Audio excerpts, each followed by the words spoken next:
안녕하세요. 창직 리포트 직업의 발견 임지연입니다.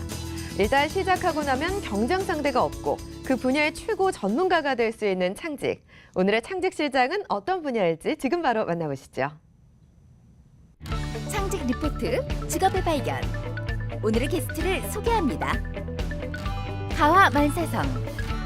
가정을 잘 경영해야 행복할 수 있다. 행복가정의 길잡이, 가정행복코치 이수경. 그만의 창직 이야기 지금 시작합니다.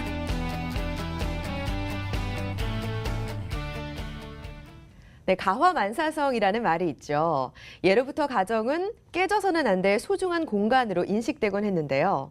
사회가 각박해지고 서로가 바빠지면서 가정에도 위기가 닥치고 있다는 안타까운 소식이 전해지고 있습니다. 자, 5월의 달 가정을 맞아서 오늘은 꼭 이 달에 어울리는 분을 모셨습니다. 가정행복지킴이로 활동하고 있는 가정행복코칭센터 이수경 원장 모셨고요. 또 크레벤 지식서비스 조양호 대표도 함께합니다. 어서 오세요. 반갑습니다. 반갑습니다. 네, 반갑습니다. 자, 두 분 이렇게 자리에 모셨는데 서로 좀 아는 사이라고 들었어요. 어떻게 아시나요? 네네. 네, 저희 두 사람은 소셜 모임에서 만났는데요. 네. 제가 아주 존경하는 후배입니다. 대표님은 어떻게 생각하세요? 좀 높여주셔서 조금 부끄럽기는 한데요. 그동안 활동하시는 것들을 이렇게 옆에서 지켜보면서 그 많은 것들을 베풀려고 하시고 또 그걸 통해 선한 영향력들을 통해서 가정의 많은 행복을 위해서 노력하시는 모습들을 지금 그동안 많이 봐왔습니다. 네. 모임 내에서도 이렇게 부부 코칭을 많이 해주십니다. 그래서 굉장히 감사드리고 저도 많이 팁을 얻고 있습니다. 그렇군요. 그 가정 행복 코칭이라 말 그대로 그 가정의 행복을 만들어가는 그런 직업일 거라는 생각이 드는데 먼저 궁금한 건 그 원장님은 좀 가정적인 분이신가요? 그렇게 생각하시는 분들이 많은데요. 네. 그렇지 않습니다. 음. 제 별명이 친절한 수경 씨인데요. 네. 제가 다른 사람들에게 친절해서 그런 별명이 붙여진 게 아니에요. 아, 저 꽤나 까칠한 사람인데요. 그래요? 저와 30년째 한 이불 덮고 자는 여자가 어느 날 저한테 아내분께서? 네, 당신 제발 나한테 짜증 좀 내지 마. 당신 제발 나한테 좀 친절해봐. 네. 라고 호소하길래 어느 날 제가 제 아내에게 친절하겠다고 작심하고 제 스스로 붙인 별명이에요. 네. 제가 아내가 저한테 짜증이 많다고 하는데 제가 동의가 안 되는 거예요. 예, 예. 그래서 제가 그렇다면 한번 정리를 해봐야 되겠다 나를 라는 생각이 들어서 제가 포켓용 수첩을 하나 샀어요. 네. 그래서 수첩에다가 감정 수첩이라고 이름을 붙이고 제게 어떤 감정, 주로 짜증, 분노, 화 이런 게 일어날 때마다 날짜, 장소, 시간, 감정, 상황, 깨달은 점 등을 적어 나가기 시작했어요. 그랬더니 정말 제가 짜증이 많은 거예요. 네. 어떤 날은요, 하루에 15번 적힌 적도 있더라고요. 오. 수첩을 쓰면서 제가 비로소 아, 아내 말이 맞았구나. 네. 내가 짜증이 많은 사람이구나 하고 알게 됐죠. 재밌는 것은 이 감정 수첩을 쓰다 보니까 내가 짜증이 나면 아, 내가 짜증을 내고 있구나 하고 인식을 하게 돼요. 네. 그럼 짜증이 금방 가라앉아요. 계속 수첩을 쓰니까 예. 짜증내는 빈도가 점점점 멀어지는 거예요. 한 3개월 쓰니까요. 수첩 쓸 일이 없어졌어요. 오. 제가 더 이상 짜증을 안 내는 거예요. 와. 네. 굉장히 놀랍네요. 놀라운 사실 효과죠. 그 여자들은 다이어트 매번 하거든요. 근데 식단 일지를 기록하곤 해요. 비슷한 효과가 있지 않을까라는 생각이 들어요. 그럼요. 예. 아내가 저한테 짜증이 많다고 할 때는 제가 관념적으로 생각을 하니까 저희 실체를 몰랐었는데 일지를 써보니까 실제로 아, 내가 정말 다른 사람이 보기에 짜증이 많구나 하는 걸 알게 된 아주 놀라운 케이스죠. 네. 그럼 그렇게 감정을 다스리기 시작하면서 좀 가정적으로 변화하신 거예요? 그게 또 한 번에 됐다고 말할 수는 없어요. 어. 그러나 부단하게 이렇게 지속적으로 활동하면서 또 실천하면서 조금씩 나아지는 것 같더라고요. 네. 네. 우리 대표님도 네네. 가장이시잖아요. 네네. 집안에서 어떤 가장인지 궁금해요. 가정적이세요? 가정적이고 싶은 가장이 되고 싶은데 네. 좀 어려움이 있습니다, 사실은. 뭐 경제적인 문제도 이제 간혹 발생하기도 하고 그렇죠. 또 이제 가족 간의 여러 가지 문제들도 발생하다 보면 네. 이제 서로 간의 의견 충돌도 하고 특히 이제 자녀 문제로 이제 많이 이제 다툼이 이제 일어나게 되는 그렇죠. 경우가 많습니다. 네. 나름대로 이제 시간을 많이 쓰려고는 노력을 하는데 저희 안 사람이 저를 얘기할 때 이제 일 중독자라고 요즘에 이렇게 메시지를 보내기도 하고. 네, 좀 그렇게 합니다. 서운하다라는 얘기예요. 맞아요. 예. 이제 지난주 같은 경우에는 이제 거의 뭐 7일간 이제 네. 출장을 다녀왔기 때문에 조금 스트레스가 많이 이제 올라와 있는 상태더라고요. 그래서 올해 목표는 가족들과 15시간 매주 15시간 이상 보내기가 진짜 제 올해 하나의 목표이기도 합니다. 네, 꼭 목표를 이루셨으면 좋겠어요. 고맙습니다. 이제 좀 있으면 아내분 폭발할 것 같지 않아요, 원장님?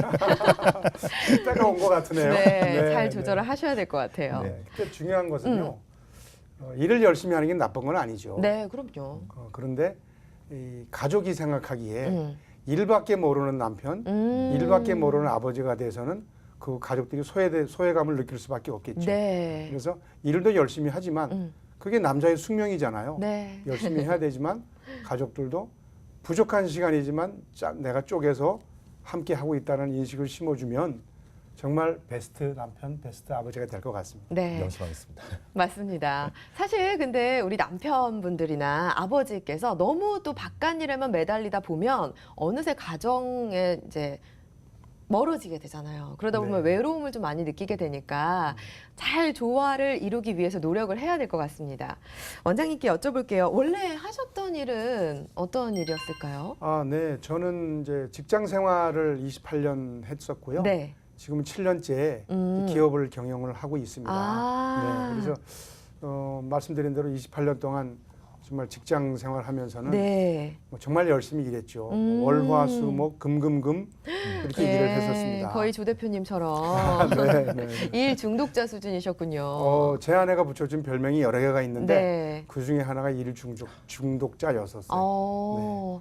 근데 저는 그게 문제가 있다고 생각하지는 않았어요. 네. 우리가 뭐 경제 개발 시대를 겪으면서 열심히 일하는 것이 당연하다고 생각을 했고 또 승승장구해서 가정의 경제적 필요를 채워주는 것이 어떤 것보다도 중요한 내 역할이라고 생각을 하고 거기에 네. 충실하다고 생각을 했죠. 오. 근데 방금 전에 조양호 대표가 말씀하신 것처럼 예. 가족들로부터 좋은 평가를 받지 못하게 돼서 저도 참 많이 속상했었죠. 그랬겠네요. 네. 28년 동안 기업에서 일을 하셨으면 자부심이 엄청나셨을 것 같아요. 그러면요, 예. 제가 정말 그 여러 가지 새로운 일을 직장 내에서도 거의 안 해본 일이 없을 정도로 많은 부서를 돌아다녔는데요. 네. 그 많은 부서들에서 나름대로 성과를 내면서 나는 뭐든지 할 수 있어. 네. 난 이렇게 괜찮은 남편이고 훌륭한 아빠야.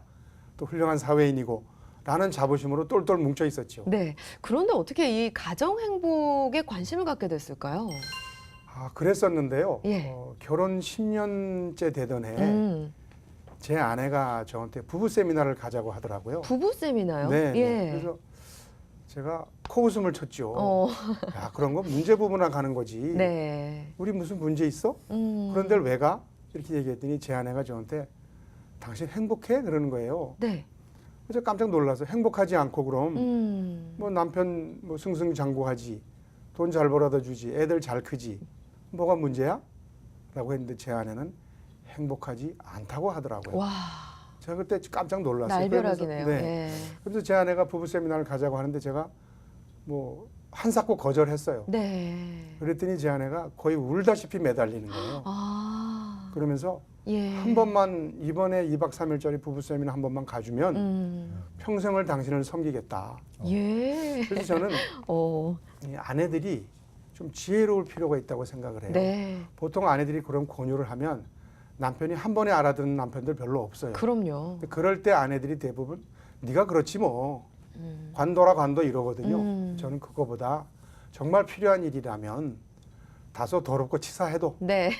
남편한테 읍수하는 전략. 아. 여자들이 무기잖아요. 네, 뭔가요? 눈물을 보이는 거. 아. 웬만한 남편들은 흔들리거든요. 예. 그 제 아내처럼 그렇게 해서라도 남편들을 물가로 끌고 가는 아. 지혜가 있었으면 좋겠어요. 아내분이 굉장히 고수였던 것 같아요. 제가 생각하기에도 그렇습니다. 네. 그럼 그 부부 세미나에 참석을 하셨는데 어떻게 참석하셨어요? 어땠어요? 들을 제가 때. 그 처음에 참석할 때는 뭐 마지못해 참석을 한 거고요. 예. 네. 그때 제가 자세가 어땠었냐면 이랬었어요. 야, 내가 기업에서 산전수전, 공중전, 지하전, 화학전까지 다 겪은 사람인데 니들이 어디 한번 해봐라. 아. 제가 이런 가장 거만한 자세로 강의를 듣기 시작했어요. 네. 근데 1시간이 지나면서 이것 봐라. 이런 거 아니네. 제가 자세가 달라지더라고요. 네. 제가 놀랄 정도, 제가 인식할 정도로 3시간 정도 지나니까 제가 의자를 바짝 끌어당겨서 아주 강의에 집중하고 있는 제 자신을 발견했어요. 나중에 아내가 그걸 알더라고요. 아. 당신 처음에 자세가 어땠는지 알아? 정말 그렇게 교만할 수가 없었어. 네. 그런데 1시간, 2시간 지나면 자세가 달라지대 정말 깜짝 놀랐어요. 아, 지금까지 내가 살아온 길이 유일한 길도 옳은 길도 아니었구나. 근데 그걸 저는 모르고 살았던 거지. 그렇죠. 네. 이렇게 듣고 나니까 태도가 바뀌었어요. 듣는 자세부터 바뀌었잖아요. 네, 네. 실제로 어떻게 실천을 하셨나요? 그래서 제가 네. 이 부부 세미나를 하고 나면서 느낀 점이 아, 내가 가정의 리더이구나. 내가 가정을 행복하게 만들어야 할 가정 경영자라는 생각을 하게 됐어요. 가정 경영자요. 네, 저는 예. 그 말을 쓰기를 참 좋아하는데요. 네. 가정은 분명히 경영의 대상입니다.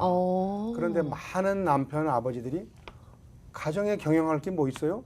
두세 식구밖에 없는데? 예. 라고 생각을 그렇게 하죠. 생각하죠. 네, 그러나 2사람 이상이 모인 곳을 경영하기 위해서는 조직이라고 얘기를 합니다. 그래서 저는 2사람, 3사람이 모인 것도 반드시 가정을 경영해야 한다고 생각을 해요. 네. 그래서 저는 그 부부 세미나를 끝내고 내려오면서 아내와 함께 더 이상 우리가 과거 10년 전처럼 살아서는 안 되겠다라고 네. 마음 먹고 이제 텐텐 대화란 걸 하기 시작을 해요. 텐텐 대화요? 네, 그게 뭐냐면 예. 이제 그 10분 쓰고 10분 대화한다는 뜻인데요. 아. 저희 부부가 정서적 교감을 하고 싶을 때 네. 말로 할 때도 있지만 이 대화 노트를 꺼내 들고 나와요. 그리고 부부가 주제를 정해서 이제 각자의 느낌을 쓰는 거예요. 네. 저는 저대로 제 느낌을 10분 동안 노트에 쓰고 제 아내도 또 10분 동안 노트에 쓰고 네. 다 쓴 다음에 그것을 돌려받아서 서로가 쓴 걸 읽어보고 예. 다시 돌려받아서 또 10분 동안 대화를 해요. 그래서 아. 10분 쓰고 10분 대화한다고 텐텐 대화라고 부르고 평소에 저희 부부는 이 텐텐 대화를 가지고 분위기가 좋을 때는 친밀감이 더 좋아지고요. 네. 또 갈등하고 위기를 겪고 있을 때는 갈등을 해결하는 도구로 쓰고 있죠. 제 음. 책에도 보면 네. 텐텐 대화에 대한 내용이 자세히 소개가 돼 있습니다. 예. 책에도 나와 있다고 말씀을 하셨는데 책이 인기가 엄청 많다면서요? 자랑 좀 해주세요. 가지고 나오셨는데. 네. 네. 바로 이 책인데요. 제목은 뭐 이럴 거면 나랑 왜 결혼했어라는 다소 심상치 않은 제목이죠. 예.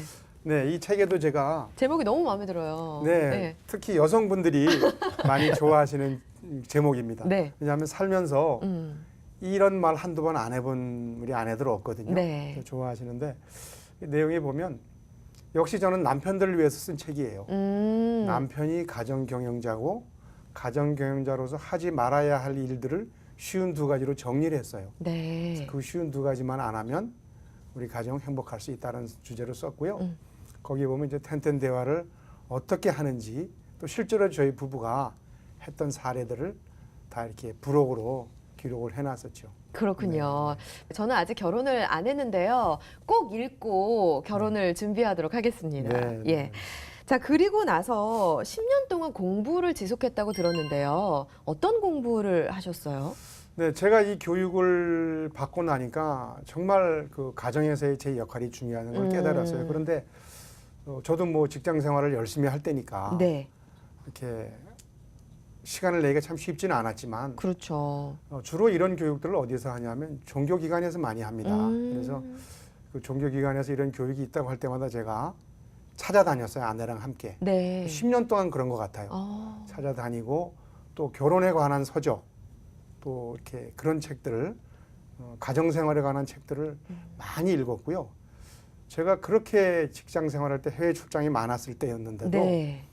그 2년 동안 모 가정사역연구소에서 진행하는 부부 프로그램을 제가 2년 동안 다니느라고 출장 스케줄을 이리 조정하고 저리 조정하고 그랬던 기억이 있습니다. 그렇게 열심히 부부가 같이 공부를 했었어요. 네, 그 필요성을 확실히 느끼고 실천을 하고 계셨잖아요. 네. 공부를 오래 하다 보니까 아무래도 그 가정 행복 코치에 필요한 역량은 뭐다 이런 거를 느끼셨을 텐데 어떤 걸까요?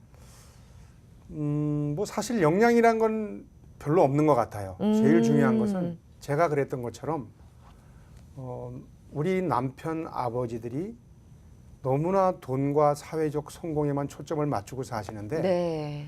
가정이 필요하다는 걸 깨닫기만 하면 그리고 그 가정이 내가 어떻게 하냐에 따라서 정말 명문 가문이 될 수도 있고 네. 반대로 멸문 가문이 될 수 있다는 인식만 가지신다면 어. 누구나 하실 수 있는 것이 바로 가정 행복 코치입니다. 그래서 제일 중요한 것은 내 가정을 내가 책임진다. 내 가정을 내가 행복하게 만들 수 있다는 인식이 제일 중요하고요. 그런 분들이라면 가정 행복 코치로서 자질을 다 갖추셨다고 할 수 있습니다. 네. 자, 결정적으로 그러면은 교회에서 이제 봉사활동도 하시고 여러 세미나를 참석하시면서 시작을 하게 되신 거죠? 네, 제가 아까 말씀드린 대로 부부 세미나 이후에 한 7년 정도를 제가 혼자 독학을 하면서 네. 공부를 했는데 어느 날 교회에서 저한테 생활훈련학교라는 프로그램을 런칭하면서 제가 거기 참여하게 됐어요. 네. 참 놀랍게도 제가 준비했던 것들을 어. 그 생활훈련학교 프로그램을 하면서 네. 10분 발휘할 수 있게 됐죠. 네, 그렇죠. 그러면서 정말. 네. 정말 제가 또 배운 것들을 실전에서 사용하면서 너무나 중요하다는 생각을 다시금 깨닫게 됐는데 네. 왜 이런 중요한 것들을 교회에서만 해야 되는가? 아. 왜 성당에서만 해야 되는가? 그런 생각을 하게 됐고요. 네. 아, 내가 사회에서 만난 많은 남편과 아버지들에게 메시지를 전해야 되겠다는 사명을 갖게 됩니다. 그런데 저는 그렇게 스펙이 좋은 사람도 아니고 그렇기 때문에 메시지를 전달할 수 있는 도구로 저는 책을 선택을 했어요. 제가 이 공부를 계속하면서 틈틈이 남겼던 단상들, 글들, 적용 사례들, 실패 사례들을 10년 동안 써왔잖아요. 네. 그걸 가지고 이제 몰입을 해서 책을 쓰기로 마음 먹었는데 한 1년 동안 제가 열심히 저술 작업을 했죠. 네. 그래서 2012년 5월 11일 날 그 책이 나오게 되고 아까 말씀드린 대로 정말 좋은 반응을 많이 얻고 있습니다. 네, 기분이 참 좋으실 것 같아요. 확실히 얘기를 듣다 보니까 기회는 정말 준비된 자에게 온다고 하고 그 기회를 잘 잡으신 것 같아요. 네, 저는 창직도 마찬가지라고 생각을 해요. 네. 어느 날 직업이 나한테 다가오는 것이 아니고 예. 제가 무언가를 열심히 준비하고 있을 때 그것이 그 직업이 나한테 그렇죠. 왔을 때 줄 수 있는 거라고 생각을 합니다. 그래서 이 직업명 가정 행복 코치 직접 지으신 건가요? 네, 제가 지었습니다. 괜찮나요, 대표님? 일반적으로 지금 이제 창직하는 지금 스타일들을 보면 네. 일단 이름에 대해서 굉장히 고민을 하게 됩니다. 근데 사실 이름이라는 건 굉장히 중요하거든요. 그럼요. 그러니까 개인의 이름이 어떤 의미를 가지고 있느냐에 따라서 네. 삶의 방향도 바꿔지듯이 실제 창직에 어떠한 이름을 짓느냐에 따라서 하고자 하는 일의 방향이나 성격이 다 규정이 됩니다. 그렇죠. 그런데 우리가 기억해야 될 게 뭐냐면 대부분 이름을 멋있게 보이려고 짓는다는 거죠. 맞아요. 근데 예. 멋있게 짓다 보니까 오히려 원래 그 하려고 하는 일에 대한 의미는 사라지고 어떠한 특정한 직업 쪽으로 간다는 거죠. 근데 직업명은 그럴 필요가 있습니다. 근데 직업명은 하나의 영역을 설명하는 거기 때문에 네. 충분히 그런 것들 다 담을 수 있으려면 보다 크게 조금 더 의미 있게 지어야 될 필요가 있지만 사실 창직에 관한 이름은 자기가 하고 싶은 일을 하는 거기 때문에 하고 싶은 일을 그대로 담아서 표현할 수 있도록 짓는 게 필요한 거죠. 네. 이제 그런 의미에서 보자면 지금 가정 행복 코치라는 거는 예. 지금 현재 이수경 원장님께서 하시는 일이 그대로 담겨 있는 이름이라고 볼 수 있겠습니다. 저도 굉장히 딱 와닿고 좋은 것 같아요. 네, 감사합니다. 누구나 우리가 네. 결혼하면서 불행하겠다고 마음 먹는 사람 없어요. 그럼요. 행복하겠다고 마음 먹거든요. 네. 그런데 많은 부부들이 마음은 행복을 향해 있지만 행동이나 습관은 불행을 선택하기 때문에 불행하다고 하는 부부들이 많거든요. 그래서 그런 분들에게 저는 가정 행복하고 싶은 마음은 누구나 있으니까 코치로서 제가 가이드를 해드리고 싶었어요. 네. 그래서 정말 뭐 제가 하고 있는 일이고 당연히 이게 코치로서 할 수 있는 일이라서 가정 행복 코치라고 했는데 우리 또 조양호 대표께서 칭찬을 해주시니까 기분이 좋네요. 네네. 해외에도 이런 직업들이 좀 있나요? 직업들이 없는 건 아닙니다. 유사한 직업들은 굉장히 많고요. 예. 사실 이제 우리나라 안에서도 이제 심리 상담에 관련된 직업들이 이제 굉장히 유사하게 많이 있습니다. 네. 그렇지만 조금 다른 거라고 본다면 예. 이제 2009년도 5월달에 국내에서 출간된 책인데 힐링맘이라고 르네 피터슨이라는 분이 쓰신 책이 있습니다. 이제 번역돼서 이제 저희 나라에 이제 2009년도에 출간이 되는데 네. 이분이 하시는 일은 그 엄마 엄마들이 보통 이제 육아하고 이제 이렇고 한 5년에서 10년 정도 하시다 보면 보통 자존감을 이제 잃어버리세요. 맞아요. 이제 그런 것 때문에 이제 우울증이나 이런 걸 많이 겪으시는데 네. 이런 분들 이제 자기가 겪었던 거를 가지고 이걸 극복하기 위해서 여러 가지 이제 실험을 합니다. 그래서 이제 교육 프로그램, 이제 서로 간에 만나서 얘기하는 것들 이렇게 시작했던 거를 이제 1년에 걸쳐서 할 수 있도록 12달 프로그램으로 이제 만들어서 소개된 책인데요. 네. 이분은 현재 이거를 자기의 본업으로 삼고 계십니다. 뭐 가정 행복 코치라고 하지는 않았지만 네. 지금 이수경 원장님이 하시는 일이랑 어. 예, 유사한 이제 사례로 볼 수 있겠습니다. 예. 자, 이 직업을 하겠다라고 했을 때 아내분이 굉장히 좋아하셨을 것 같아요. 제 아내는 뭐 교회에서 제가 활동을 같이 하고 있었기 때문에 이게 직업이라고 생각하지는 않았고요. 아. 저도 이걸 직업이라고 생각하지는 않았어요. 음. 다만 너무나 중요한 일이기 때문에 저도 다른 직업이 있지 않습니까? 네. 그래서 제 나름대로 사명을 갖고 메시지를 전하겠다고 했는데요. 이 일을 하려면 제가 아내와 같이 활동을 해야 됩니다. 저 혼자 할 수가 없어요. 가정의 행복이 주제이기 때문에 그 중심에 부부가 있지 않습니까? 그렇죠. 그래서 무슨 일을 하려도 아내와의 소통, 아내와의 그런 그 경험들을 제가 사례에서 밝혀내야 되기 때문에 일단은 둘이 하는 것이 기본이고요. 또 제가 지금까지 이제 가정행복 코치를 하면서 전국으로 강연을 다니는데 네. 주로 아내와 같이 가요. 예. 제가 작년 같은 경우에 지방 강연이 참 많았어요.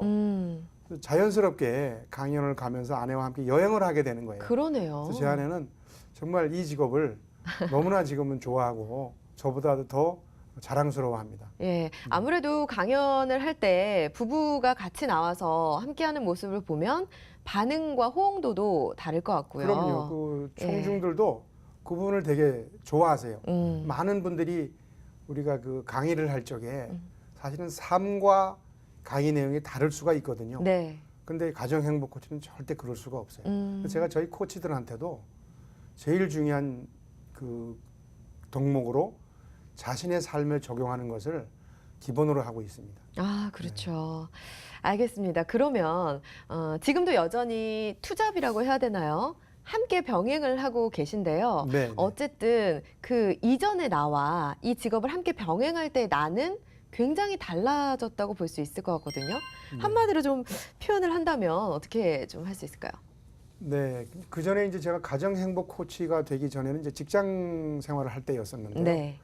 그때 저의 가치관은 정말 그 돈과 이 사회적 성공 이것이 전부 다였던 것 같아요. 그러다 네. 보니까 아까 조양우 대표가 말씀하셨던 것처럼 일 중독이 될 수밖에 없었죠.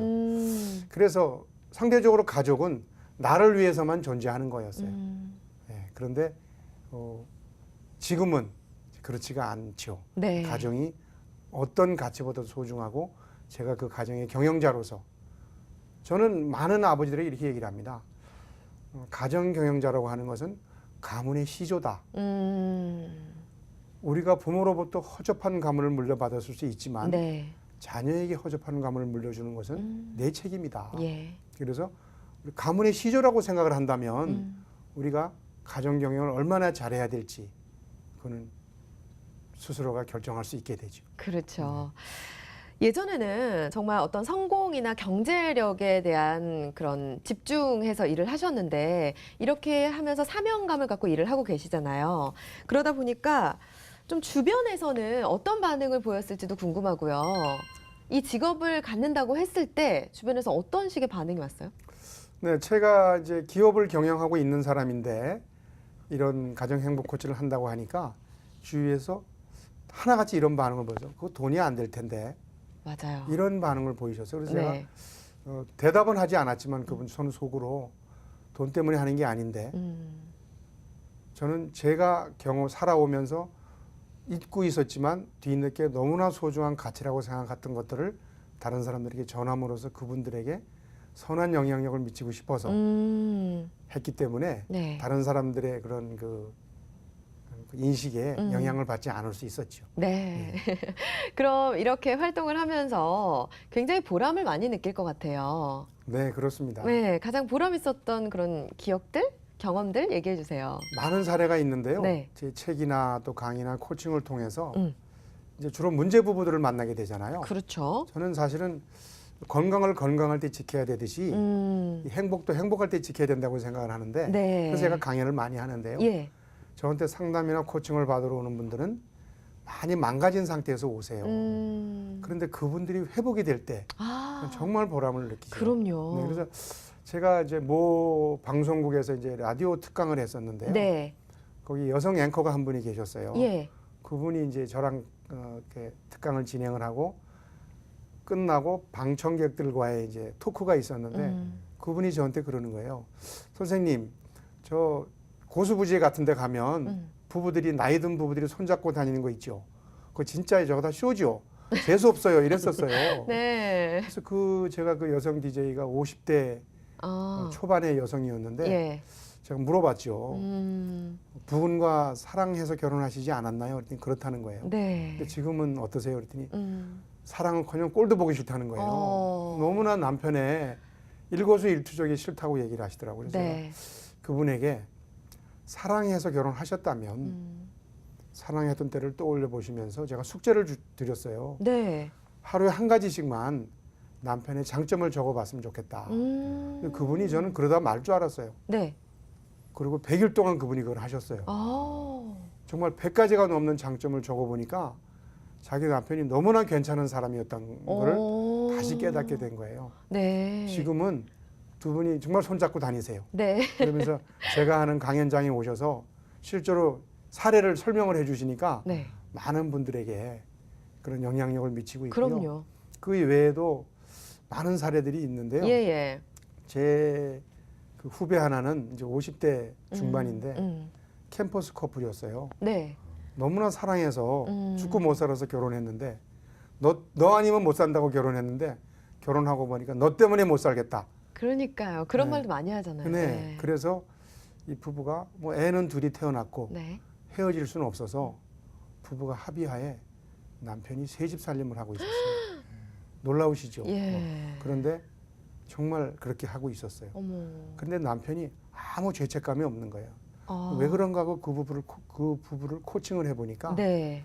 그 남편의 아버님이 이 부인이 5명이나 있는 분이었어요. 근데 이 남편은 자라오면서 그걸 너무나 당연한 것으로 인식을 해왔던 했겠죠. 거예요. 예. 그래서 제가 그 부부를 제가 너무나 아끼는 후배이기 때문에 책도 읽게 하고 강의도 듣게 하고 코칭을 집중적으로 해줬어요. 네. 지금은 혼의 관계를 다 청산하고요.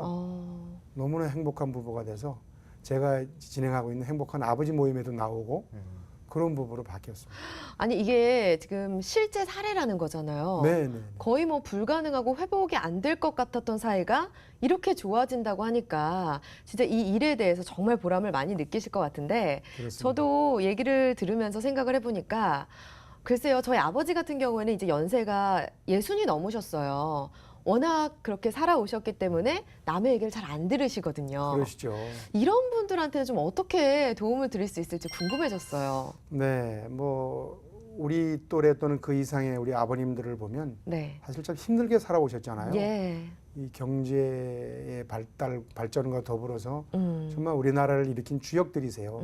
가정이 소홀할 수밖에 없었어요. 네. 그것이 이제는 굳어져서 그분들이 그러니까요. 지금 이 나이에 새삼스럽게 뭘 해? 음. 라는 생각을 가지시는 건 어떻게 보면 당연한 거예요. 저는 그때 이제 저는 그 가족들이 좀 지혜로워야 된다고 생각해요. 네. 그 부인이나 또는 그 자녀들이 아버지의 그 수고를 좀 인정해 주셨으면 좋겠어요. 네. 그 젊은 시절에 그렇게 애쓰셨던 거를 사회에서 훌륭한 일을 하셨는데 가정에서도 그렇게 좀 역할을 해주시면 좋겠다고 해주시고 좋은 방법이 하나가 있어요. 네. 아버지는 그렇게 하셨지만 손주 손녀들을 요즘 너무 좋아하시잖아요. 맞아요. 손주 손녀들을 제대로 키우려면 요즘 맞벌이 부부가 많으니까 예. 할아버지 할머니가 봐주셔야 되는데 아. 배우셔야 보실 수 있다 그러면 음. 할아버지 할머니들이 많이 배우러 오세요. 아, 그래요? 네. 그럼 저는 빨리 결혼해서 빨리 손주를 안겨드려야겠네요. 결혼 안 하셨군요. 네, 아직 결혼 안 했는데 갈 길이 멉니다. 자, 부부 사이에 신뢰나 믿음이 깨져서 좀 회복이 힘든 경우가 많잖아요. 그럴 때 좀 어떻게 현명하게 대처를 해 나가야 될까요? 네, 저는 그 부부 사이에 없어져야 될 말이요. 네. 이심전심이라고 생각을 해요. 말 안 해도 알겠지. 저렇게 생각하고 있을 거야. 네. 근데 그게 틀리는 경우가 훨씬 많아요. 맞아요. 그래서 저희는 부부들이 신뢰가 깨진 이유는요. 서로에게 상처를 주고받기 때문인데요. 상처를 주고받는 원인이 짐작을 하기 때문입니다. 네. 그래서 저는 부부들에게 진심을 표현하는 훈련을 해라. 이런 얘기를 많이 예. 많이 해드립니다. 예. 실제 사례로요.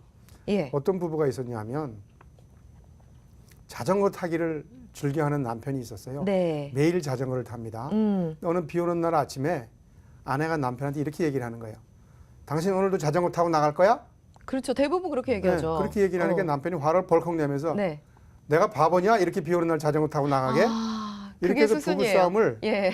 크게 했다고 합니다. 그래서 제가 그 부부를 이제 상담을 하면서 아내한테 어떤 의도로 말씀하셨어요? 그랬어요. 그랬더니 그 부인 말씀이 아니 이 남편이 매일 자전거를 타고 나가는데 오늘도 비가 오는데 자전거를 타고 나갔다가 넘어지기라고 하면 다치잖아요. 그렇죠. 그것 걱정돼서 때문에. 그랬죠. 예. 그래서 제가 남편한테 어떻게 들리셨어요? 그랬어요.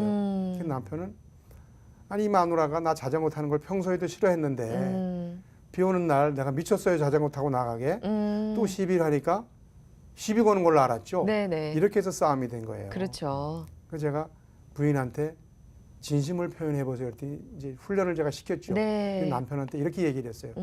여보, 오늘은 비가 오니까 자전거를 타지 마세요. 자전거 타다가 넘어져 다치기라도 하면 어떡해요? 걱정이 돼요. 이렇게 얘기하면 남편이 타겠어요? 안 타겠어요? 안 타겠죠. 안 타죠. 싸울 일이 없죠. 그렇게 얘기하면. 그래서 네. 우리는 진심을 표현하는 훈련이 참 안 돼 있어요. 또 한 가지 사례를 말씀드리면 네네. 제 친구 부부인데요. 아내가 담배를 끊으라고 그렇게 그랬는데 남편이 안 끊는 거예요. 그래서 이 아내가 한번 자기 내면을 들여다보기 시작했어요. 네. 내가 왜 남편한테 담배를 끊으라 그럴까? 라고 생각을 해보니까 아, 남편이 담배를 저렇게 계속 피우면 병이 걸리겠지? 병이 걸리면 빨리 죽겠지? 빨리 죽으면 나랑 아이들은 어떻게 살지? 그런 걱정 때문에 자기가 그렇죠. 남편한테 그랬다는 걸 알게 됐어요. 네. 그래서 어느 날 남편을 붙들고 아주 온화한 표정으로 여보, 내가 왜 당신한테 이렇게 담배를 끊으라고 했는가 생각을 해보니까 바로 그런 이유였어. 라고 얘기를 하니까 남편이 가만히 듣고 있더니 그 순간부터 담배를 끊었어요. 담배 끊으라고 말한 적도 없고 네. 그냥 자기의 진심을 표현했을 뿐인데 남편이 아, 내가 정말 담배를 이렇게 계속 피다가는 빨리 죽을 수 있겠구나. 내가 죽으면 저 사람은 어떻게 살지? 그렇죠. 하는 그 측은지심이 발동한 거죠. 예. 이걸 I 메시지라고 부르거든요. 그래서 우리는 늘 상대에 대해서 U 메시지로 하잖아요. 네. 너 이거 하지만 너 맞아요. 이렇게 얘기하는데 예, 그게 아니라 들어봤어요. 예, I 메시지는 나를 주어로 해서 네. 나는 당신이 이러저러한 행동을 할 때 이런 느낌이 들어요. 근데 이제 많은 또 부부들이 I가 주어가 돼야 된다고 그러니까 네. 이렇게 얘기하세요. 나는 네가 틀렸다고 생각해. 어. 이건 I 메시지가 아니에요. 네. 단순히 나는 너의 행동으로 이런 느낌을 갖는다 라고만 전달하면 느낌이 온전히 전달됐을 때 상대를 더 움직이기가 쉽다는 거죠. 그렇죠. 이 표현의 방법만 바꿨을 뿐인데 상당히 다른 결과가 나타나네요. 자, 이런 가정의 평화를 지키기 위해서 코칭 센터도 운영을 하고 계시잖아요. 그 얘기를 좀 해볼게요.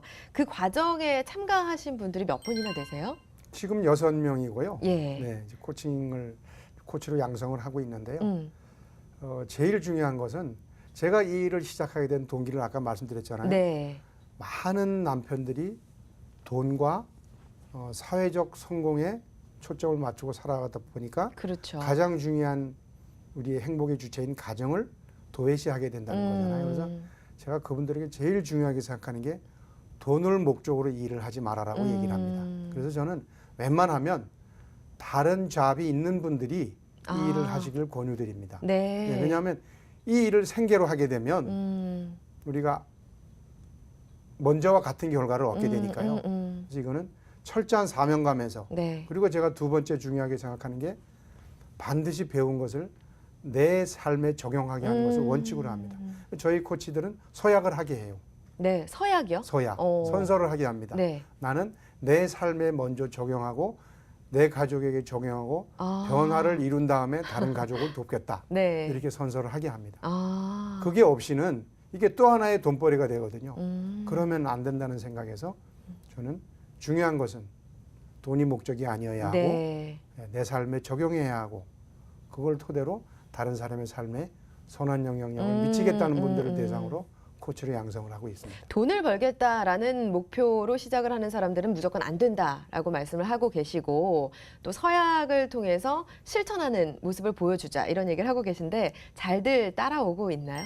그러면요, 그 사명감이 투철하신 분들이기 때문에 그분들 중에는 정말 이렇게 30대 아빠들이 있어요. 아. 지금 경제적으로 여유롭지가 않죠. 예. 그리고 회사 일이든 무슨 일을 투잡을 하는 거기 때문에 정말 바쁜 사람들이에요. 그럼요. 그런데도 그 바쁜 시간을 쪼개서 음. 아내와 치킨 한 조각을 먹으면서도 네. 행복한 대화를 주고받고 또 기쁜 마음으로 이게 파김치가 돼서 집에 들어갔지만 기쁜 마음으로 어린아이들을 뭐 이렇게 가사에 참여하고 양육에 육아에 참여하는 그런 아빠들을 볼 때 정말 대단한 아빠들이라는 생각이 들죠. 네, 이렇게 참여하면서 점차 본인이 더 행복하다라는 걸 느끼기 때문에 더 열심히 하는 것 같거든요. 그럼요. 앞으로도 계속 하실 거죠? 그럼요. 저는 가정 행복 코칭 센터가요. 네. 지금은 하나밖에 없지만 앞으로 5년 내에 100개를 만드는 것이 100개요. 제 꿈입니다. 그래서 100명의 코치를 양성해서 왜냐하면요.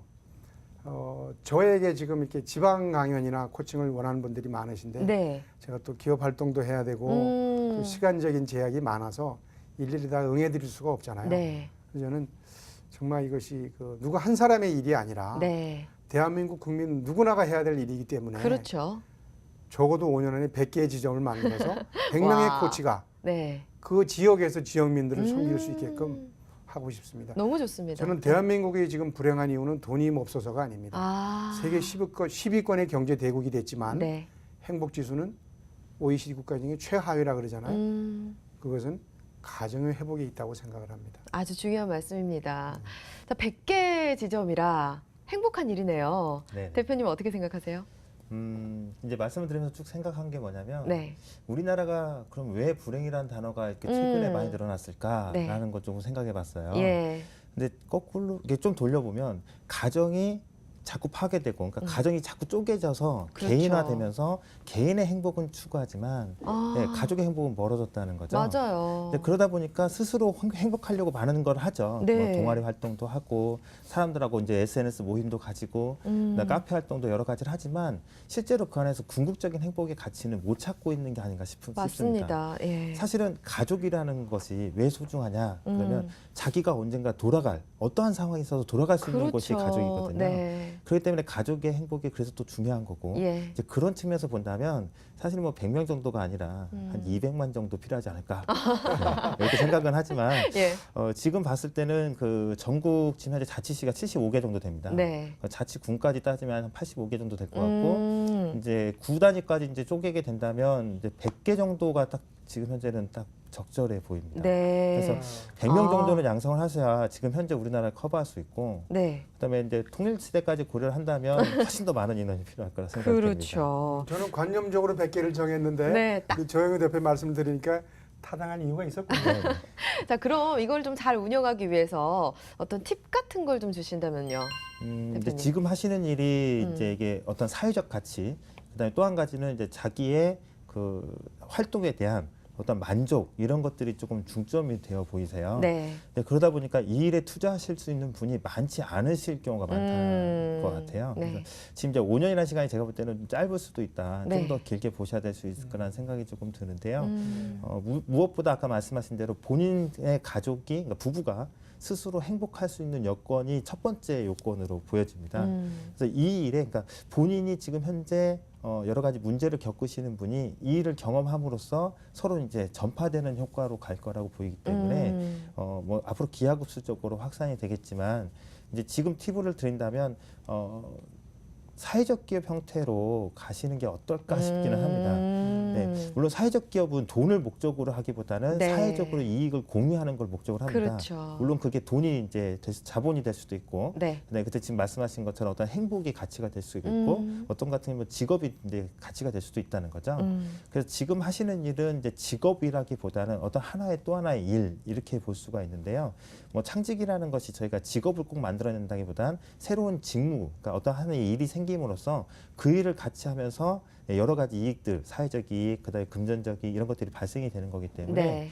뭐 지금 현재로서는 저희가 직업, 그러니까 어떤 충분한 자본적인 이익을 누릴 수 있는 직업으로까지는 지금 현재 보기는 어렵겠지만 앞으로의 추세를 봤을 때 특히 이제 미래가 갈수록 기술이 발전되면서 더욱더 개인화될 거라는 게 네. 분명하거든요. 예. 그렇다고 한다면 그 안에서 가족의 역할들을 어떻게 찾아야 될지를 고민하실 분들이 이분이지 않을까 싶은 거죠.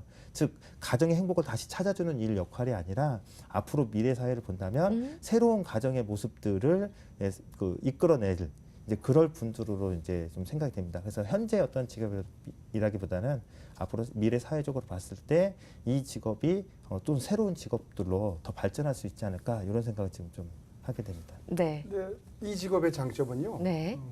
그러니까 제일 중요한 것이 자기 삶의 변화예요. 근데 많은 직업들이 보면 자기 삶과 달리 네. 돈만 버는 생계를 위한 일이잖아요. 맞아요. 근데 이 일은 돈도 되지만 자기 삶의 변화, 특히 무엇보다도 나만이 아니라 가족의 행복 지수가 높아지는 거잖아요. 그렇죠. 저는 돈으로 따질 수 없는 가치. 그래서 정말 그 어떤 부부들은 뭐 1억이 있어야만 행복할 수 있다면 가정 행복 코치의 가정은 5천만 원만 있어도 행복할 수 있는 네. 그런 이점이 있기 때문에 어떤 직업보다도 더 가치 있는 거라고 생각을 합니다. 네, 맞습니다. 그 둘이 하나 데이라고 뭐 새로운 행사라고 해야 되나요?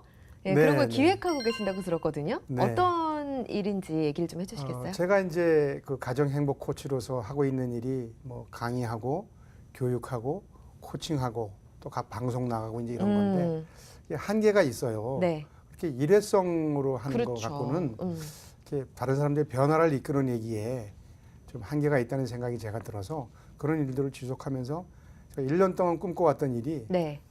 어떻게 가정의 행복을 대한민국의 국민운동으로 만들 수 없을까 아, 하는 생각을 하게 됐어요.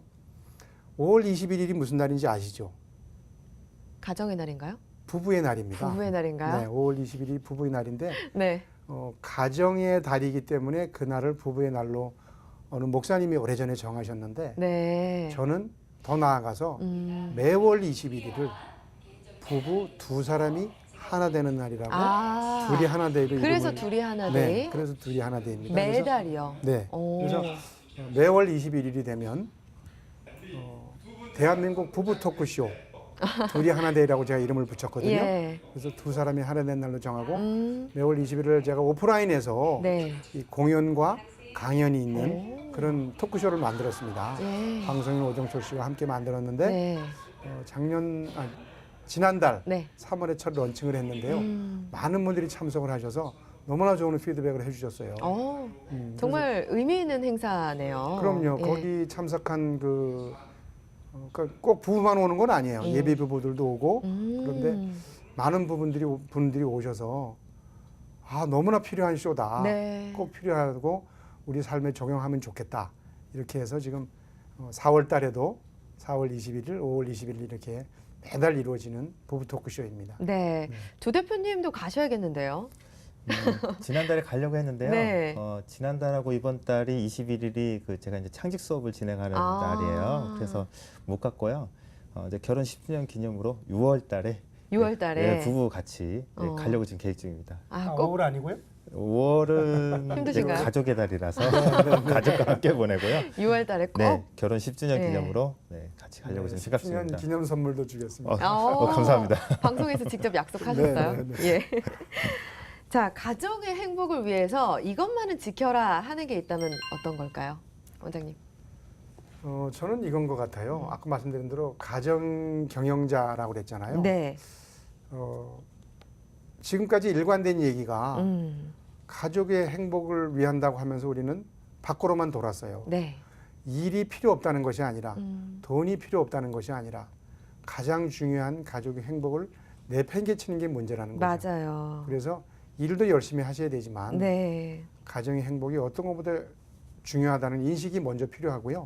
그렇죠. 네, 그런 인식이 있으면 부단하게 그런 관련 분야를 공부를 하셨으면 좋겠어요. 근데 우리가 유일하게 배우지 않고 하는 게 두 가지가 있는데 네, 바로 결혼과 육아예요. 맞아요. 육아는 그나마 요즘 좀 미리미리들 준비하는데 맞아요. 네. 결혼은 배우지 않고 해요. 그래서 제가 늘 강조합니다. 스드메, 스튜디오 드레스 메이크업이 중요한 게 아니라 저희는 그걸 굉장히 중요하게 생각하거든요. 예. 그렇죠. 결혼식이 중요한 게 아니라 음, 결혼을 준비해야 된다. 맞아요. 이렇게 네. 얘기를 하고요. 그래서 결혼한 부부들은 다들 나만 바라봐라고 하거든요. 남편은 남편대로, 아내는 아내대로. 그런데 나만 바라봐라고 하면 저 사람이 나만 바라볼까요? 아니죠. 상대는 저쪽에서 나도 바라봐 하고 있잖아요. 네. 그래서 저는 부부 두 사람이 각자 인격체이지만 결혼이라고 하는 것은 부부격이라는 새로운 인격체가 태어나는 거다. 나 너를 없애라는 게 아니에요. 독립적인 나와 너가 중요하지만 가정을 위해서는 부부격이라는 이 공동의 인격체가 새로 태어난다는 생각을 한다면 나만 주장하는 것이 아니라 네. 너도 소중할 수가 있고 우리 자녀들도 소중할 수가 있고 라는 생각을 하게 된다고 생각을 해서 나만 소중한 가정이 아닌 우리 가족이 우선되는 그런 것이 제일 중요한 생각이라고 생각을 합니다. 네, 부부가 만들어가는 어떤 인격이 있어야 된다라는 얘기가 참 인상적이라는 생각이 듭니다. 자, 이렇게 두 분과 말씀을 나눠보니까 시청자분들께 이런 질문을 드리고 싶네요. 당신의 가정은 안녕하십니까? 한번 되돌아보시고요. 오늘 좋은 팁들을 많이 주셨으니까 꼭 깨닫고 실천하시는 시간이 됐으면 좋겠습니다. 자, 오늘 함께해 주신 가정행복코칭센터 이수경 원장, 크레벤 지식서비스 조양우 대표 고맙습니다. 감사합니다.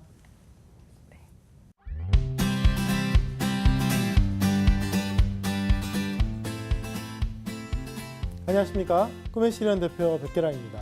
지금 여러분의 창직 잘 진행되고 계시나요? 시작한 지 얼마 안 되셔서 잘 모르시겠다고요. 참 고민이죠. 이 창직이라는 게 아무래도 새롭게 시작하는 것이고 사람들이 아직까지 그런 것들을 증명하지 않았다면 많은 사람들이 호기심 반, 우려 반으로 여러분들을 지켜보고 있을 테고요. 정작 여러분 자신들도 참 불안하실 것 같아요. 저도 오랜 시간 동안 창직을 해왔습니다. 제 자신도 해왔고 수많은 사람들의 창직을 돕고 있는데요. 자, 창직하는 과정에서 모든 시도가 사실 성공하는 건 아니었습니다. 또 그렇다고 해서 제가 또 실패할 거라 생각을 했지만 또 실패하지 않고 성공하는 분들도 계셨고요. 하지만 확률적으로 본다면 이렇게 하는 분들이 좀 더 잘하시는구나. 이런 어떤 좀 더 유리하거나 좀 더 잘 되는 방향들이 어느 정도 존재한다는 것을 알게 되었습니다. 그래서 이번 시간에는요. 여러분들과 함께 여러분의 창직을 한번 진단할 수 있는 큰 키워드 몇 가지를 말씀드리려고 합니다. 아마 7가지 정도 말씀드릴 것 같은데요. 오늘 말씀드리고자 하는 것만 성공하는 게 아니라 제가 봤을 때 이쪽 분야의 분들이 대체로 좀 잘하셨다, 좋은 결과를 내셨다 이런 측면에서 말씀드리는 거니까 혹시나 이 7가지에 포함되지 않는다고 해서 너무 실망을 하지 말았으면 좋겠습니다. 자, 한번 첫 번째 모델 한번 살펴볼까요? 첫 번째 모델은 find입니다. 네. find가 뭘까요? 네, 찾다라는 거죠. 자, 지금 여러분 주변에요 수많은 것들이 있습니다. 근데 그 수많은 것들이 분명히 존재하지만 실은 얼마 전까지 분명히 존재했지만 나는 몰랐다. 아니, 지금까지도 내 옆에 있었는데 몰랐다. 이런 분들이 계실 거예요. 그런 것들을 찾아낸다는 의미입니다. 즉 남들이 보지 못하는 어떤 부분을 끄집어낸다거나 혹은 남들이 소홀하게 지나갔던 것들을 찾아낸다면 어떨까요? 그런 점에서는요. 이 파인드 모델의 특징은요. 관찰력이 굉장히 뛰어난 분들이 참 많다는 거죠. 그리고 소소한 부분이나 세밀한 부분들을 좀 잘 보시는 분들, 간과했던 것들을 좀 끄집어내는 분들이 있지 않을까 생각을 합니다. 그런 면에서 이 파인드 부분은요. 이 공공성도 굉장히 크게 되고요. 그다음에 복지라든가 사회 어떤 공헌 측면에서 굉장히 큰 결과를 내는 경우가 많습니다. 또 그만큼 혼자서 좀 할 수 없는 일들이기 때문에 많은 기관이라든가 많은 사회단체, 정부기관들하고 또 밀접하게 연관을 맺어야 되는 좀 어려움도 있는 건 또 사실입니다. 하지만 이 파인더 모델이 많아진다면 세상이 굉장히 밝아지지 않을까요? 그런 점에서는 지금 여러분의 창직 모델 중에 이 파인더 모델이 들어간다면 전 여러분의 그 창직을 응원할 것입니다. 자, 두 번째는요. 그래, 잡는다라는 표현을 한번 쓰고 싶어요. 뭘 잡아야 될까요? 첫 번째 잡아야 될 건 바로 이겁니다. 놓치지 말아야 될 거죠. 우리 어떤 전통이라는 측면에 그런 게 있는 것 같아요. 참 괜찮았던 것인데 여러분 어떻습니까? 정직이라는 것을 시대가 바뀌었다고 해서 포기를 해야 될까요?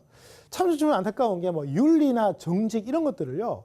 굳이 강조해야 된다는 거죠. 사람이 사람에게 속이고 사람이 사람에게 도의적인 어떤 것들을 지키지 않는다는 거. 시대가 분명히 바뀌었죠. 여러분 이 변화를 수용하시겠습니까? 안타깝지만 이게 대세인 건 사실이에요. 그렇기 때문에 우리는 잡아야 됩니다. 놓치지 말아야 될 것. 전통적 가치이긴 하지만 꼭 필요한 것들이 있다면 여러분들이 잡아주신다면 어떨까요? 그런 점에서 제가 하나 사례를 말씀드린다면 지금 사라지고 있는 전통시장. 전 사실 전통시장들을 바라볼 때 뭐 수많은 대형마트들하고 비교할 때 편의성을 높인다고 해서 사람들이 전통시장 갈 것 같지는 않아요. 하지만 전통시장에 가면 거기에서밖에 찾을 수 없는 고유한 가치들이 분명히 존재할 것 같아요. 그런 것들을 여러분들이 찾아내서 잡으신다면 어떨까요? 그런 측면에서는요. 우리가 사라지고 있는 희미한 것들에 대해서 좀 잡아서 그것을 키워내거나 유지할 수 있는 측면들을 찾아낸다면 사람들의 공감대를 얻어낼 수 있지 않을까 생각을 합니다. 세 번째는 제가 밴드라고 표현을 합니다. 밴드라고 하면 결합한다는 의미가 있죠. 자, 묶는 겁니다. 뭐 통합이라는 의미하고도 좀 비슷할 것 같은데요. 수많은 개념들이 있는데 이런 것들을 묶으면 어떨까요? 사실 발명이나 창조의 제일 첫 번째 단계가요. 서로 다른 두 가지를 묶는 겁니다. 그래서 이 두 가지가 묶는 것에서 성공을 할 때 지금까지 보지 못했던 어떤 가치라든가 편의성이 나타나게 되는 거죠. 연필과 지우개를 합치니까 연필 지우개가 탄생한 것처럼 그런 측면에서 여러분들이 주변에 흩어져 있는 것들을 합쳐보면 어떨까요? 사실 여러분 쓰고 있는 스마트폰 엄청나게 많은 것들이 합쳐진 겁니다. 그래서 이 스마트폰이 앞으로 얼마나 많은 기능들을 그 속에 수용할지는 알 수 없지만 그러한 것들이 결합됨으로써 두 개를 가지고 있어야 될 것들이 하나로 줄어든다는 측면이 있겠죠. 그런 점에서 이 밴드의 특징들은요. 우리가 지금 두 가지들을 묶는 방법들에 대해서 좀 더 고민을 잘 하신다면 많은 것들이 좀 더 수월하게 되거나 많은 가치들을 만들어지지 않을까 생각을 합니다. 네 번째는 굳이 제가 이렇게 표현하고 싶어요. 키스. 대본자로 표현하고 싶은데 이건 좀 약자입니다. 코리아 인터내셔널 스튜던트 시스템 이렇게 표현하는데요. 한국과 해외의 수많은 학생들의 교류라는 제가 측면에서 한번 제안을 해봤습니다. 스튜던트라고 해서 꼭 학생들만 해야 된다는 의미보다는요. 사람과 사람을 묶는데 우리 글로벌이라는 얘기 참 많이 하잖아요. 여기서 중요한 건 왜 우리가 글로벌 얘기하면 자꾸 해외를 나가려고 하는지 모르겠어요. 왜 자꾸 외국어를 배우려고 하는 건지 모르겠어요. 자, 입장을 좀 바꿔볼까요? 우리가 사실 키스, 이 입술을 맞춘다는 의미도 있지 않나요? 자, 입술 맞출 때 꼭 상대방 입술에 맞추는 건가요? 상대도 내 입술에 맞추는 거 아닌가요? 상대가 나한테 다가올 수도 있지 않나요? 그런 측면에서는 왜 글로벌이라는 측면을, 국제화라는 측면을 우리가 나가거나 우리가 배우는 것만 정의하는지 모르겠어요. 그런 측면에서는 해외 학생들을, 해외 사람들을 한국에 초대하는 것도 글로벌이지 않을까요? 해외에 있는 사람들에게 한국어를 알리는 거, 해외에 있는 사람들에게 한국어를 알리는 거, 전부 다 글로벌이 될 수 있지 않을까요? 그런 측면에서는 수평적 관점에서 서로가 교류한다는 측면을 가지고 있습니다. 그래서 이 부분에 대해서는 좀 개인적으로 굉장히 많은 어떤 가치를 두고 사람들이 권유하거나 관계를 하고 있는데요. 여러분, 우리가 미국에 가서 한국어를 가르쳐라 한다고 해서 쉬운 일은 아니겠지만 이 동남아시아 쪽에 한국어가 갖고 있는 위상이라든가 한국 경제의 위상을 볼 때 가능성이 사실 높은 건 사실입니다. 그런 측면에서는 이런 키스 프로젝트들이 사람들이 좀 주목을 받을 수 있고 또 높은 가치들을 평가할 수 있는 것이라고 생각을 합니다. 자, 다섯 번째는요. 잡스라고 표현하는데 이 역시도 제가 대문자로 쓰겠습니다. 잡스, join of business step입니다. 실전 경험을 통해서 내가 무언가를 배워가는 것입니다. 자, 여러분 학교 어떤가요? 저 많은 것들을 배우죠. 근데 그 학교에서 수업을 받는 교실을 한번 생각해 보세요. 이 사회에 교실이라는 데가 과연 흔한 걸까요? 교실이 과연 일상적인 걸까요? 그런 측면에서 본다면 사실 교실은 사회와 사실 격리가 되어 있는 것이죠. 학교도 마찬가지입니다. 앞으로 교육은요. 검증된 것들은 그렇게 가겠지만 사실 이 현장과 교육 현장이 분리가 될 거라고 좀 보지는 않습니다. 그 점에서는 지금 여러분이 배우고 있는 수많은 지식과 노하우가 정말 사회에 쓸모가 있는지를 평가하려면 제일 간단합니다. 가서 해보세요. 경영을 배우셨어요? 경영을 한번 해보세요. 창업을 한번 해보세요. 그러면 여러분이 배운 경영이 과연 진짜 경영인지 알 수가 있습니다. 아니, 의대생이 의술을 배웠으면 사람을 고쳐봐야죠. 그래서 이 사람이 건강해지거나 나아져야 되지 않겠습니까? 근데 지금 여러분이 배운 무언가를 사회에 쓰려고 했더니 써먹을 데도 없고 썼더니 사람들이 만족도 안 한다면 지금 제대로 배우신 게 아니거든요. 그런 점에서는 내가 실전에 들어가서 해본다는 것, 또 실전에서 해보면 어떤 특징이 있나요? 내가 알았어야 되는데 실은 몰라서 공부하지 못했던 거, 혹은 가졌어야 되는데 몰라서 못 가졌는 것들을 알게 됩니다. 현장에 와보니까 이런 것들이 필요하구나. 좀 우스갯소리지만 제가 대학생들한테 이런 얘기를 많이 합니다. 사실 신입사원들 많이 하는 일 중에 하나가 커피 심부름과 복사거든요. 정말 많이 합니다. 그래서 제가 학생들에게 물어보죠. 커피 심부름과 복사를 학교에서 전공 수업으로 배우냐 이거죠. 실제로 입사하면 많이 하지 않습니까? 근데 안 배운다는 겁니다. 둘 중에 하나겠죠. 배울 필요가 없는 쓸데없는 지식일 수도 있겠고요. 배워야 하는데 미처 다루지 못했던 것일 수도 있겠죠. 자, 이 방송을 보시는 분들 중에 학생이나 일반인이 아니라 혹시 기업의 CEO나 밑에 수많은 직원들을 두고 계신 분들이 있다면 한번 생각해 보십시오. 커피 심부름이 그렇게 만만하던가요? 저는 사실 만만하지 않다고 생각합니다. 그 작은 커피 심부름 하나에서 우린 그 사람의 행동이라든가 인성을 살펴보거든요. 커피 한 잔을 타오는 그 어떤 자세, 미소, 태도, 그 어떻게 보면 정말 단순하고도 가치가 없어 보이는 그 일을 수행하는 사람의 자세를 봄으로써 아, 이 친구, 이 후배, 이 신입사원 괜찮네. 그런 것들을 봄으로써 다음에 좀 더 수준 높은 기회를 줄 수 있는 가능성을 테스트하는 건 아닐까요? 그런 측면에서는 실전에 가서 해봄으로써 우리가 공부하거나 훈련받는 곳에서 놓칠 수 있는 많은 것들을 채울 수 있는 기회를 가질 수가 있습니다. 자, 이제 6번째는 제가 메카라고 표현을 하는데요. 메카라고 한다면 멘토를 만나서 검증받아라. 멘토, Certified and Authorized라고 표현을 합니다. 한 분야에 검증된 분들이 있어요. 뛰어난 분들이 있어요. 혹시 여러분들이 저를 취업 멘토로, 창직 멘토로 부르시고, 창업 멘토로 부르시고, 취업 멘토로 불러주신다면 저도 영광이겠습니다. 만일 제가 그런 분야의 멘토라면 제가 인정한 분 사람들은 아무래도 뛰어난 역량을 가졌다는 뜻이겠죠. 그렇다면 여러분이 봤을 때 여러분 분야에서 멘토로 불릴 만한 분을 찾아가서 그분에게 사사를 받거나 인정을 받는 건 어떨까요? 물론 여러분 부모님들은 여러분 인정할 수 있습니다. 여러분 교수님도 인정할 수 있습니다. 하지만 정말 그 분야에 탁월한 분을 인정한다면 그 어떤 분들의 인정보다도 더 확실하지 않을까요? 어쩌면 그 추천서 하나, 인증서 하나가 여러분의 취업과 창업과 성공을 보장할지도 모른다는 거죠. 그 점에서는 여러분의 창직을 시도하시기 전에 지금 내 분야에서 멘토라고 불릴 수 있을 만큼의 어떤 뛰어난 가진 사람이 누군지를 한번 살펴보면 좋을 것 같습니다. 자, 마지막은 쇼입니다. 지금은 미디어의 시대입니다. 소셜 네트워크의 시대죠. 알리지 못하면 사람들이 알 방법이 없어요. 방송에 광고하는 건 개인의 영역이 아니지 않습니까? 그렇다면 무언가를 알리고 하는 니즈는 높아지고 있지만 알릴 수 있는 게 점점 어려운 이 시대에 여러분이 알릴 수 있다면 자, 알리는 걸 통해서 여러분의 역량을 한번 살펴보시기 바랍니다. 지금 수많은 사람들은 자신을 알리고 싶어하고 자신의 제품을 알리고 싶어하고 자신의 기업을 알리고 싶어합니다. 자, 그렇다면 이러한 쇼를 통해서 여러분의 역량들이 개발되거나 발전되는 것들을 통해서 여러분들을 통한다면 수많은 사람들에게 접근이 가능하겠구나 하고 검증된다면 어떨까요? 그런 측면에서 이 쇼의 능력 굉장히 중요하지 않을까요? 자, 어떻습니까? 7가지의 저희가 창직 검증 방법론입니다. 혹시 여기에 포함되지 않으셨나요? 죄송합니다. 저에게 연락 주십시오. 다음에 8번째 모델로 소개할지도 모르겠습니다. 성공 가능성이 높다는 거지 유일하게 성공할 수 있는 방법이라는 말씀을 드린 건 아닙니다만 아무래도 이 속에 들어간다면 좀 더 자신감을 얻을 수 있지 않을까요? 자, 오늘도 여러분들 아마 창직을 향해서 불안한 마음을 갖고 시작을 하셨을 겁니다. 자, 이 속에 들어가셨다면 힘을 한번 내시고요. 이 속에 혹시 포함되지 않으셨더라도 한번 용기를 가지시고 또 한번 도전하셔서 8번째 창직 모델이 한번 되어주시면 감사하겠습니다. 네, 창직 리포트 직업의 발견 준비한 내용은 여기까지입니다. 기회가 올 때 도전해보고 그 경험을 발판 삼아 성장하라는 말 저희가 매번 해드리고 있는데요. 자, 과연 내가 놓치고 있는 부분은 없는지 그리고 준비는 차근차근 잘 하고 있는지 다시 한번 점검해 보시기 바랍니다. 저는 여기서 마무리하고요. 다음 이 시간에 찾아뵙겠습니다. 고맙습니다.